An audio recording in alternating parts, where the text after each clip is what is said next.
బ్రహ్మాండనాయకునికి బ్రహ్మోత్సవం, బ్రహ్మాండనాయకుని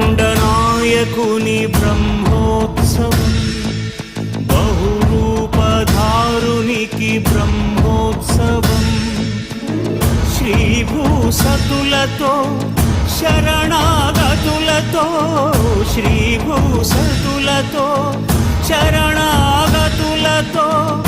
ఏడు కొండల పైన చక్కగా బ్రహ్మరూపుని